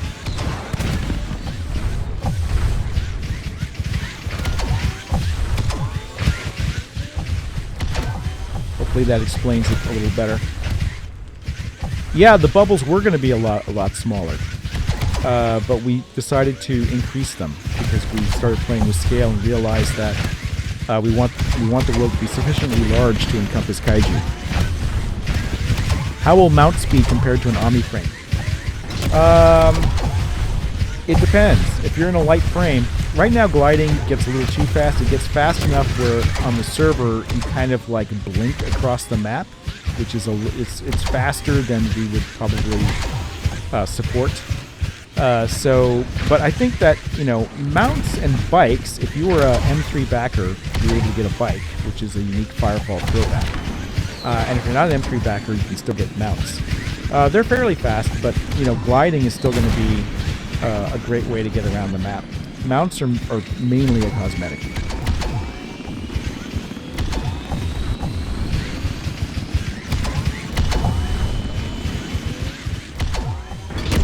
Rachel asks, is a super long-term idea to simply terraform more and more of the same planet, or are we going to take the fight to other planets? Just one planet, please. Just one planet. We're not trying to simulate a universe. We have enough to do. Jarosori asks, can you dig a tunnel and make your base underground? Remember, this is sort of like a game where you can have a lot of players, right? So you can't, as an individual, arbitrarily change the terrain. In fact, the terrain technology does not support that at all. This is a height field. It's not designed to change very much. Even in Satisfactory, you can't really change the terrain. That's a factory building game. So terraforming, I said, is more of a texture change and objects on the ground. It's like a data layer that gets placed on top. It's not about changing the actual shape of the terrain. Will there be unique rarity materials? Gold and carbon fiber were listed as backing rewards before. No, materials aren't on a cosmetic grade, but they do vary in rarity and quality.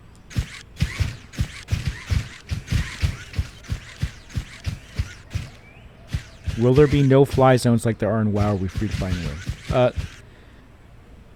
Jillian, that question is interesting because no, flight will not be restricted, but if you go outside of the terraforming bubble, you will get shut down eventually. I mean, your equipment will just cease to function. It's just past its operating parameters. It's too cold, or too acidic, or too whatever, and bad things will happen to you, and there's only so far you can go past the terraforming shields. Miss asks, are there any numbers you want walking from corner to corner and not sprinting, walking backwards? Miss, I forgot to record the glide time. So it's possible to glide from one end of the map to the other pretty much, but I didn't time it. Miss, that would be great if I could get a timing for the glide map. Right now, 8 kilometers at an Omni-frame sprint, thanks to Mist, we discovered is a little over 12 minutes. So now I'd like to figure out what the glide time is if you were to get on top of a mountain and glide from one to the other. Ronan's posting earlier questions. Does the encounter scale? It scales only up to 4 players right now. So yes, it does scale from 1 player to 4. Next question. How are resources going to be shared when someone is thumping? Undecided at this point. But we definitely want to make it more rewarding to thump as a group, or it's definitely, we don't want to make it so that you're getting less resources, but you are able to do more thumping encounters faster, so it's balanced out by that. How many thumpers can be on the map at the same time? There is no current limit. There is a radius limit, and it's probably too big at the moment, so you can't thump near each other. Will the cosmetic detail be tied to the skin and unchangeable, like visor and trail color? No, not every cosmetic detail is tied to skin. Some things like effects, like your jet, your your trails and things like this are interchangeable. And in fact, there are some cosmetics that can be interchanged, like some outfits will support gloves from any other outfit, that type of thing. And there's a UI we're developing to sort of clearly explain that. We'll be able to sign a copy of the lore book once it's written. You mean the novel? Yeah, we're going to have a separate, like, Indiegogo little thing for the novel, a small one, so we can get physical books made. And if we do physical books, I think, obviously autographed copies is a good way to encourage people to get a physical copy of the book. Okay, Mist already has the numbers for gliding. Okay. No, you can tell me in regular chat here. Why don't you announce it? Mist, what is the glide time from one end to the other? 10 minutes, 27 seconds. That's interesting. So running takes 12 minutes. Gliding takes 10 minutes. Not as big of a difference as I thought. Now that doesn't include, obviously, there's no overthrust with that, right? You can get some really wicked speed going with overthrust. So, and mounts. So someone asked about mount speed. Mounts and bikes are faster than sprinting. So a mount could be as fast as gliding, potentially. I'm not committing to that, but just off these numbers that we're getting here from these timings.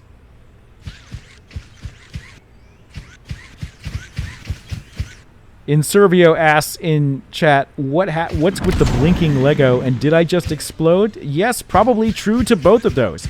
The blinking Lego is our placeholder for our knee biters, which we just completed the high poly of the knee biter. No, you can't see it yet. And we're going on to low poly. And mounts are like the bikes. Yes, they are, Carnage.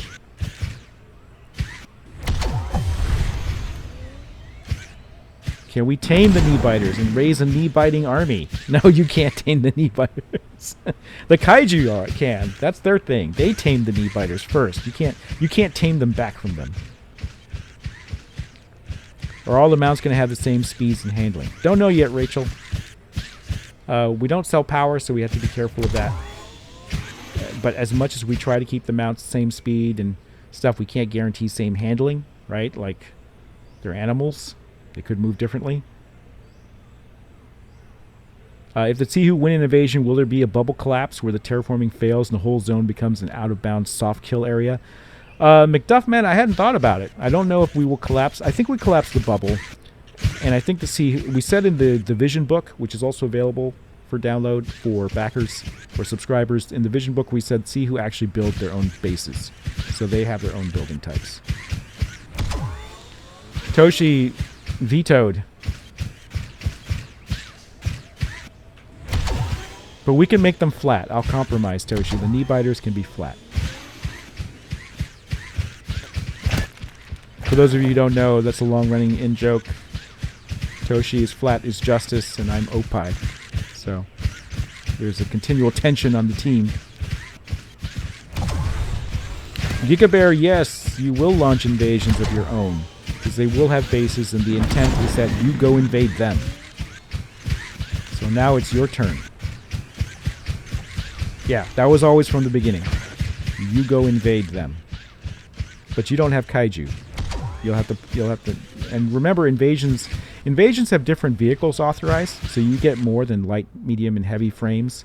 You're going to get additional things like we've shown you the spider tanks, siege tank, we've shown you the hovercopter, things like that.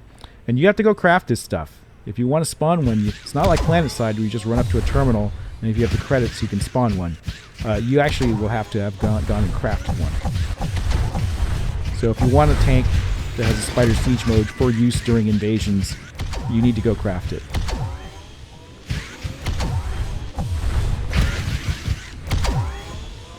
Oh, will there be passive-aggressive fauna and flora discovered as we unlock the new areas, like pigs and flamingos, but Em8er style? Oh, I'm so glad you asked that. I forgot to talk about this on the last stream.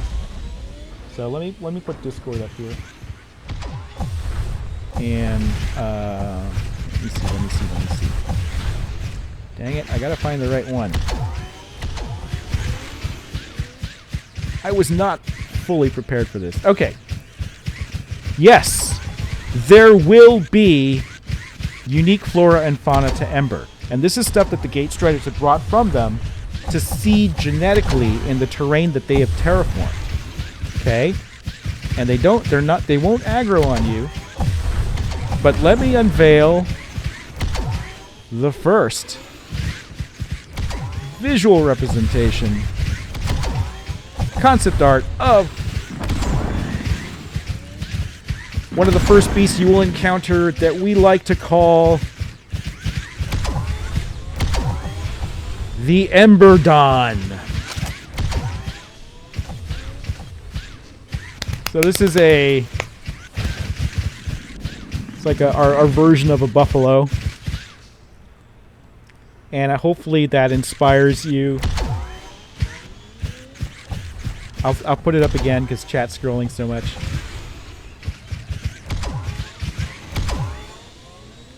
Oh, you need a plush? Did someone call for a plush? You know, maybe something like this? That kind of plush of the Em8er? Yeah. Gee. Imagine that. We actually remember. What's that? Will this guy be neutral or hostile? Oh, he's neutral unless you aggro him, and then he's trouble. Yeah. And there's some other aspects to this for gameplay that I'll reveal at a later time. No, he's not a Brontodon. He's an Em8er. And it's not Afterburner, it's Overthrust. And it's not Crater, it's Deep Strike. It's very important that as a community we're all on the same page here so we don't get into trouble. It's an Em8er.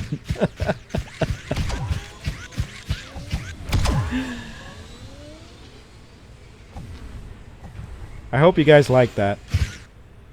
I hope that brings back some memories between the thumping and this. Yeah, I totally forgot to do this last stream. All right, Ace. I can see how you would name it. What you would name it, given your icon. So yeah, at terraforming stage 0, there are no creatures. So when you're on the icy volcanic terrain, there are no creatures. But when they do the magic thing and they terraform to the next stage, you get some creatures and you get different creatures at different stages.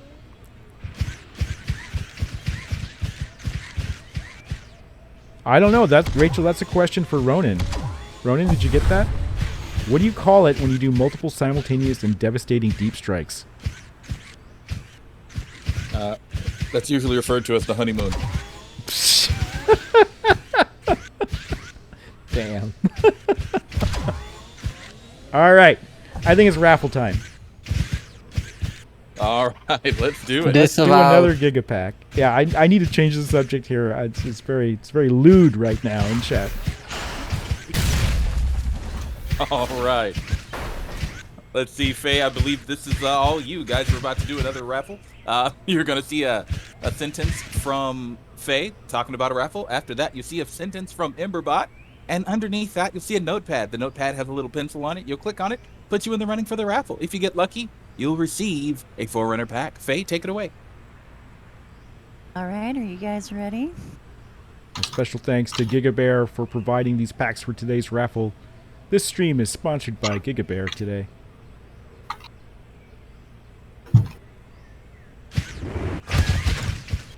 Hear me now, shall we?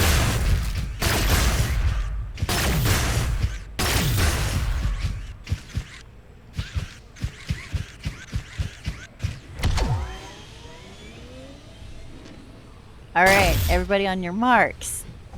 Get set. Click.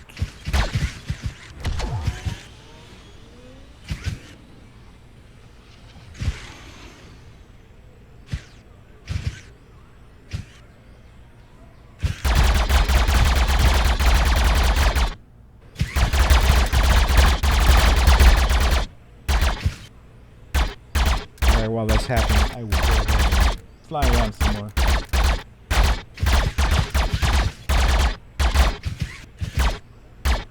Oh, we got a tower going.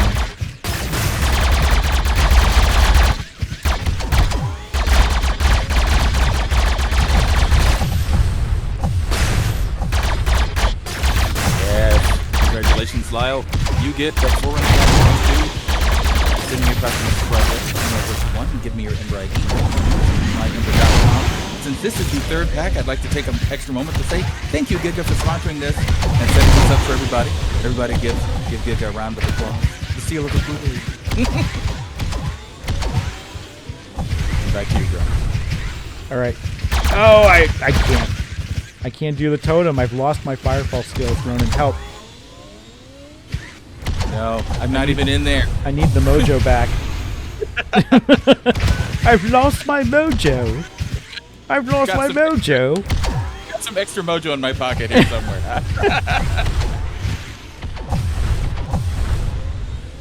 No. All right, we'll do this.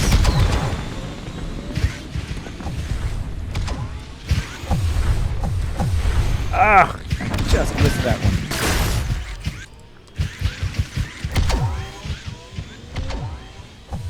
Yes, that was an Austin Powers reference. So close. So very close. This is, of course, the Firefall tradition of making a totem.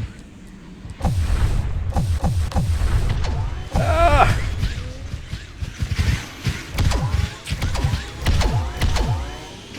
Come on. Aha! I've got my mojo back!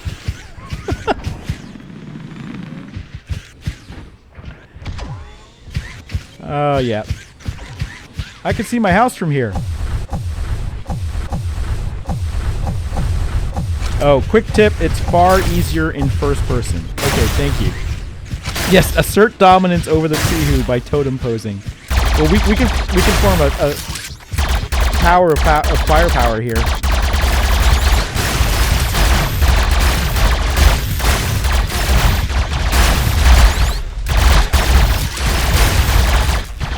So next build, I'm going to be removing the textures off the assault weapon and the Omni Friend to signify that they are being replaced. So you can expect those to go away. Alright. It is 12:54. We usually try to keep these streams to about 2 hours. Please play the Thumper encounter off stream. When there's less players, it actually is balanced to you. And I'd be interested on your feedback when it's being played. It doesn't scale past 4 players right now. It's just a limitation that we went with for this first draft. Obviously, we will have ways to deal with you should you swarm encounters later on. Once we figure out what that is, we will put them in. But if you have suggestions, let us know. This is pretty much open game design right here, so in the feedback forum. So I would like to do... Yes, Vicious Puffin, I would like to do some dollar packs. We have some of these left from another backer, Maven, who purchased dollar packs to raffle away. We have 2 very generous community members. We have Giga Chad, Giga Bear, who provided the Forerunner packs for today, and we have Maven, who provided the dollar packs. So let's do that rapid fire, 3 in a row.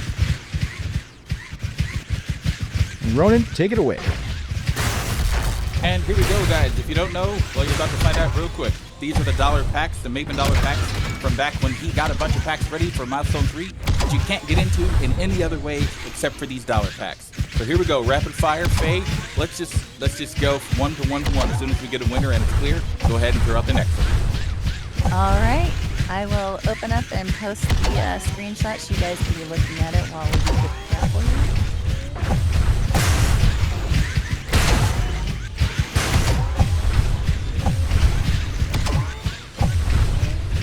Alright, on your marks. Get set. Click. That was good docking.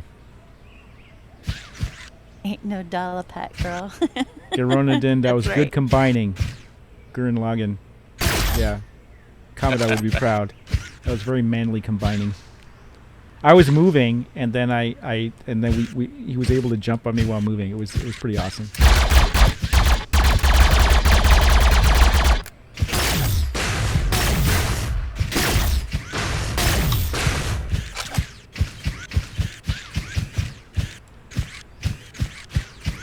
This is interesting, Harry. I can strafe smoothly, but moving forward is jittery when someone's standing on top of me.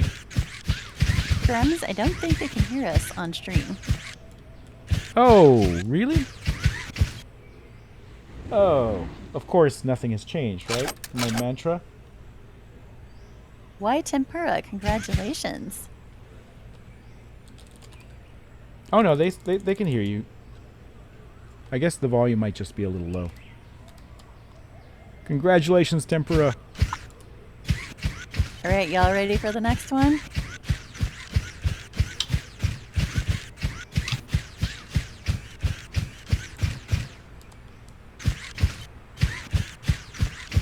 On your marks. Get set. Click.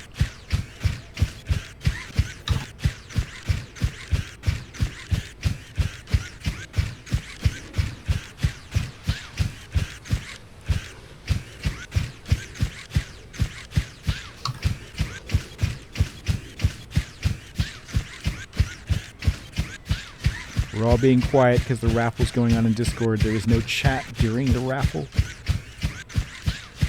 so that people can click on the icon unimpeded.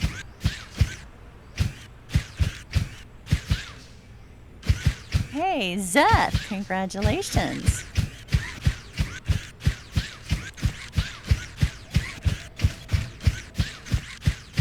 Congratulations, Zeth. All right, we got one more. Rhymes guys with ready? Geth.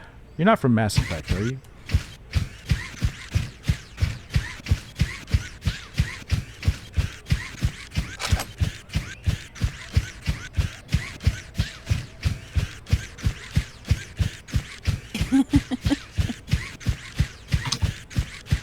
On your mark. Get set. Click.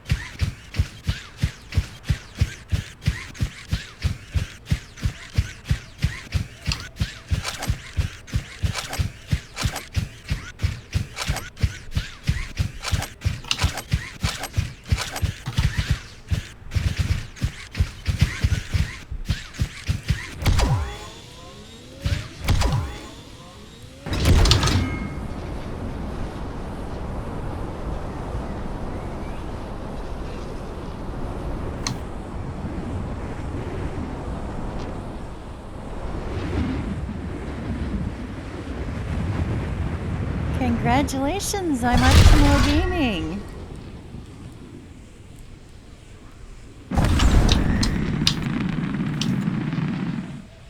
Now, all you winners, I will post a message here in a moment to let you know what you're supposed to do to get those packs.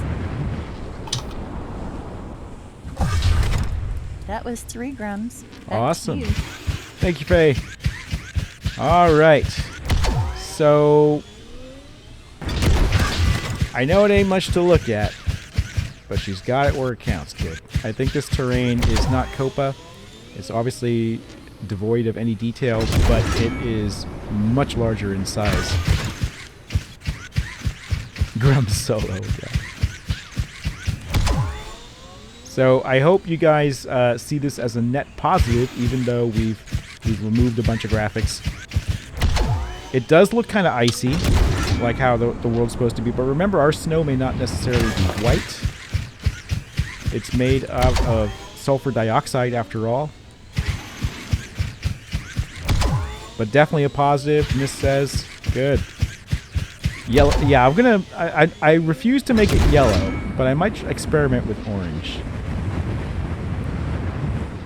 Orange and white, it'll look like a creamsicle. Call it the creamsicle terrain. I don't know, we'll see. I gotta talk to the artists about color combos, or else I'll make it something truly atrocious.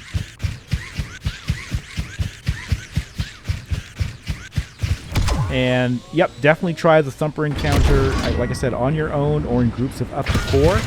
It's actually a lot of fun with 3. We've done it with 3.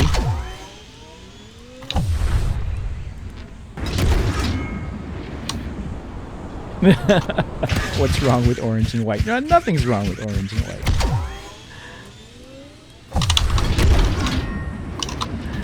All right, everybody. I'm going to end the stream here. This has been a long one. I do want to say that because I don't want people saying you didn't tell us.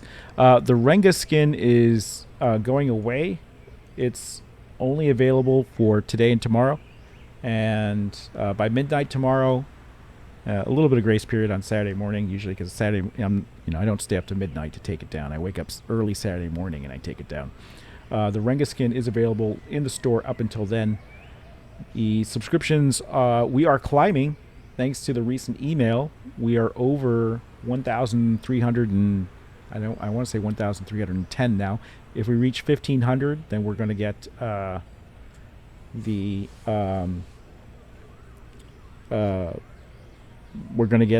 heavy mech as a playable. So I want to put that out there. Plus, they are grandfathered. So the prices of subscriptions will be tiered after Kickstarter, and the tiers, so you're not going to get peerless skins at the base subscription level anymore, which is $7.95 for basically usually a rare or higher peerless skin, which goes for $34.95. So that won't be a thing after Kickstarter. So if you want to lock in subscriptions, now is the time to do it. You can do it anytime up until just before Kickstarter. We will announce when that time is so that you have notice to go grab your subscription, and you can lock that in and be grandfathered in for the life of the game and before the new subs come out. When the new subs come out, and of course there's a grace period. So if you have a billing issue or whatever, there is a 2-week grace period. And we rolled out a new subscription system lately, so it's a lot easier to update your card info. I haven't heard anything, so I assume that it's working better than it was before. And yep, that's going to be a thing. And you can expect a new build in a couple weeks here. I want to take a little time. We may change the terrain. That may change on you again as we experiment with things. And you may see more temporary buildings, which are just cubes on the map, as we begin to sort of I think I'd like to lay out a base. I'd like to lay out sort of what the size of a base would be, just with cubes, just like we did the hangar. Really, really basic stuff. And see if we can see what we're dealing with on terrain sizes. So you can expect that. And by keeping it white box like this, without any textures, without any fancy stuff, we can experiment, and you can see that experimentation. So you're actually getting to see how we as game makers and designers would go about prototyping this and getting our bearings, so to speak. So I think that's going to be pretty interesting for the community to watch as well. And I'm going to leave you with the Em8er Don, so you don't forget. Thank you for that question. Will there be flora and fauna in Em8er? Yes. And of course the Em8er Don plushie. And if you would like to see this plushie made, let me know. That was an idea. I talked last week about a vendor who approached us about making Em8er plushies, but there has to be a minimum. You have to have a minimum number before you can even order the manufacturing of one of these things. Zebra stripes, Grums. Will we be able to have them? I don't know, Yasteen. What are you on your Em8er Don plushie? No, they don't come in zebra. Or do you mean like on your character? Zebra stripes could be a material for your character, a material option. I could see that happening. Mecha paint we have not discussed yet. But based on the popularity when we announced the system of the core, artisan, and peerless grades of skins for the character, you can expect to see some of those ideas incorporated into how we deal with mecha and weapon skins. And there is a stream. I'm not moving around right now or anything because the stream is ending actually right now. But I just wanted to get feedback on the plushie and the Em8er Don because the vendor is very interested in making these. They approached us and we said, why, yes, there is a plushie that was popular before that we think might be popular again. A forum poll for the plushie? We could. I could send out a little... I'll send out an email. Salty Bleach, I think I'll send out a little tiny email with the Em8er Don and the plushie, and then we can post a survey on that. That's a good idea. I like that. All right, everybody. Thank you so much for another great stream. There will be a stream next week, but there won't be a build until probably a couple weeks from now, maybe 2 or 3 weeks. So thanks, everyone. Have a great day. and I will go and actually get some food and eat and enjoy my day and then come back and work. All right, guys, take care. Thanks, everyone. Catch you later.